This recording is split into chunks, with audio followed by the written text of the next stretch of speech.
So to begin with, I like to make sure the handbrake's on and then put it in drive just to keep the shifter out of the way.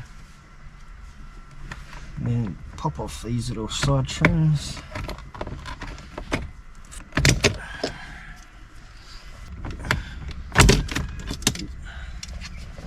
Side trim here.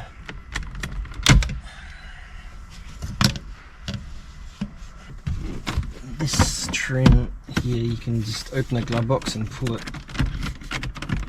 Start at one end on the left, usually is best. Next step is a 7mm ratchet, and you've got 4 hex head bolts to take out. That's there. Pull the aircon unit out and disconnect the plug on the back. Install that safely. And next step is take out the screen.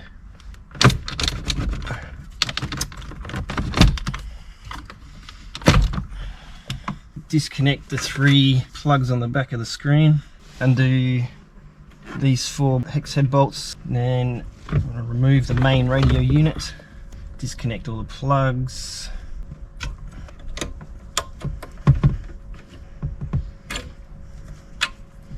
These two are a bit in the way of each other. Watch out with that.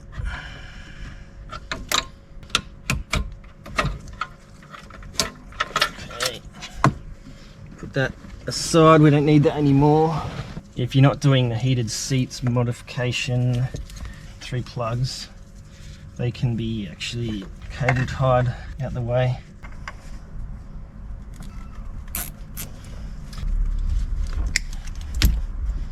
Next step is to remove the original screen and the air vents from the fascia, because we need to reuse that. On this car it's a chrome one. You need a 7mm spanner, a little one, 7mm ratchet, and 2 screwdrivers, Phillips heads, one sort of medium, one's a bit smaller, and a little flat blade screwdriver. Each vent's got 3 screws, little hex head, 1 bolt there, 1 bolt there, 1 in here, and then there's a couple of clips that hold it. One clip on the side here. Just release that, and that's enough to get it out. One on the top and one on the side if you can't get it out. Have to do both. Little flat blade helps. Next step, take all these screws out for the fascia. Just need to get this surround off the rest of the screen. Just need this part. This original screen you no longer need, so you can put that with the other main part of the radio. So grab the new fascia that comes in the kit, get the trim, original trim, put them together, and be sure to not over tighten these screws, and do not use an electric drill because you will break the fascia mounting points. Next step is to assemble the radio into the fascia. So you start off with the 2 plastic brackets. They go on like so. Got one left and right, and they're marked on there. Get the screws from bag A. Use your medium to small screwdriver.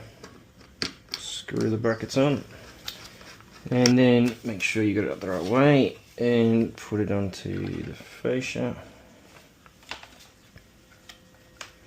Next you've got screws from bag B. You hold the brackets to the fascia.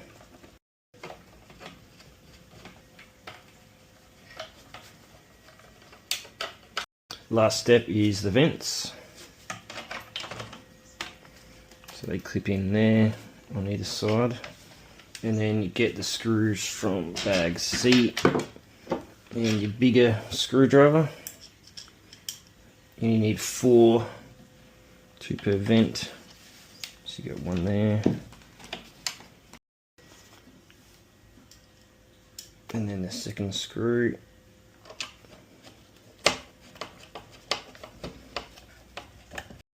and the other vent. And now you can go put it in the car. So we need to make one permanent modification to the car to get the radio to fit. There's just this little bit of plastic here, little hacksaw and cut to that line on both sides of this peak.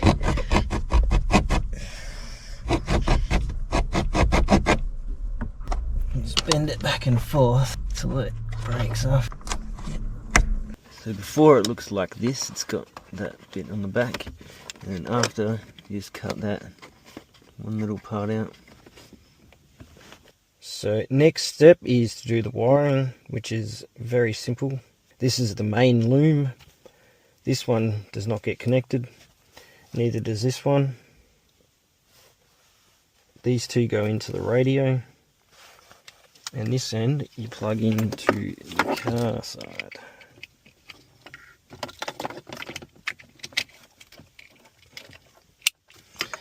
So that's the main one there, don't need that other one.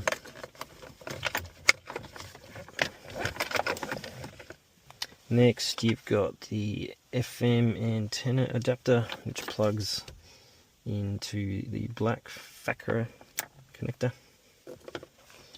The USB port adapter for the port in the center console. It's this one here, longer edge on that side. And the reverse camera retaining loom, just plug into that one. And then all of these three also plug into the radio. So grab your new radio, but you got the main connector, goes in. Next is the CAN bus connector with the locking tab on the bottom. This is the one that's in the middle.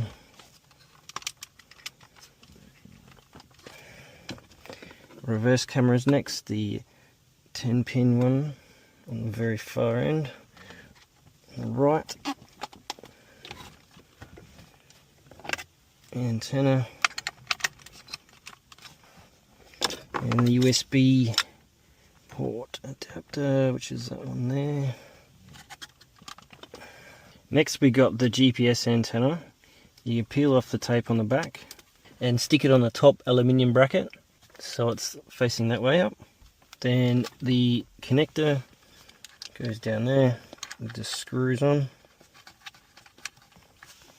And then we've got some optional extras. We've got some USB cables, which you can run into the glove box, quite easy on the VF. An optional external microphone. So if the inbuilt one's not good enough, you can stick this somewhere not too obvious and run the cable. And you'll have to use this loom to plug it in. Goes into there. And speaking of this loom, this one's optional to use. It's for RCA outputs. So you got the front speakers and the sub there, and then you've got auxiliary inputs and a video input. And then you've also got this one, which is RCA outs for the rear speakers.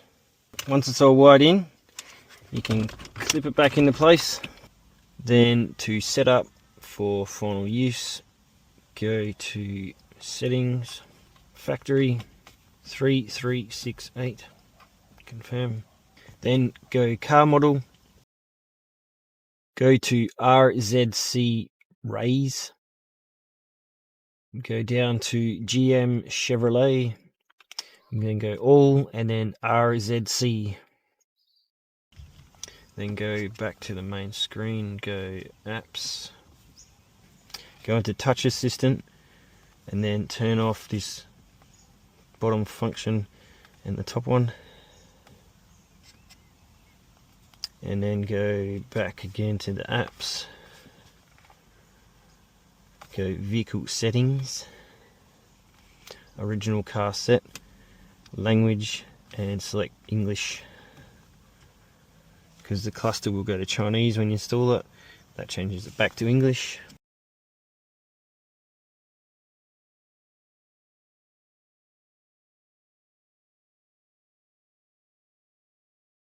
And you're done.